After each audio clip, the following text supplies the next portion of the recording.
For a long time, Japan was reigned with peace. Bound by prosperity, it was a solemn kingdom where people lived rightfully for themselves. Then, there was a century of pure bloodshed and carnage. The Sengoku period.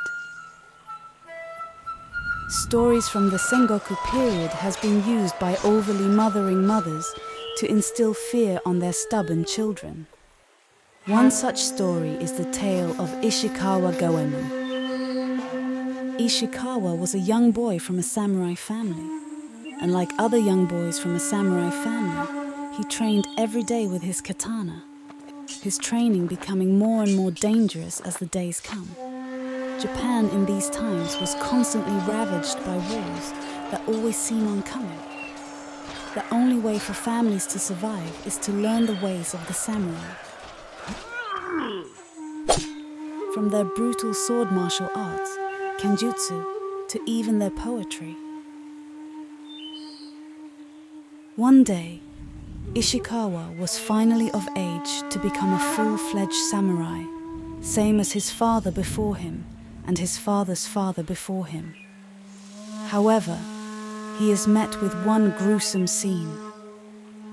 His father is being forced by the rival Akagaki shogunate to commit harakiri, the ritualistic suicide by disembowelment. Ishikawa swore revenge by any means possible. He began training in the arts of ninjutsu, deemed to be dishonorable and beneath the honor of a samurai.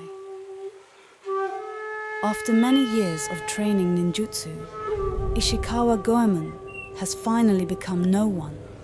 But being no one has a heavy toll. Ishikawa has to abandon his past, even his promise to seek revenge for his family. However, decades later, Ishikawa has become disillusioned with Japan's feudal system and its social hierarchy. For centuries, Japan's samurai lords have worked the peasants to the death just to feed their extravagant lifestyle. Ishikawa decided to use his training to help upend this vicious system. From the shadows, he stole back food and gold from the daimyos and gave the working class what is rightfully theirs. One day, Ishikawa was presented an opportunity to finally take back Japan from the one who stole it from the people, Toyotomi Hideyoshi, Japan's biggest tyrant. Ishikawa decides to assassinate him.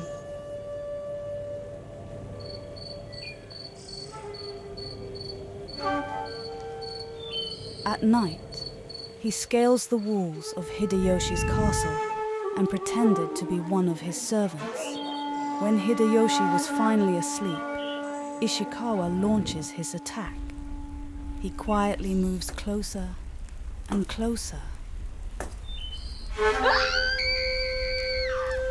He is caught and sentenced to death. He and his son were given one of the most painful punishments in Sengoku Japan: death by boiling. Ishikawa Goemon dies in one of the most tragic ways possible, but his legacy will live on and inspire the greatest revolutionaries in the future.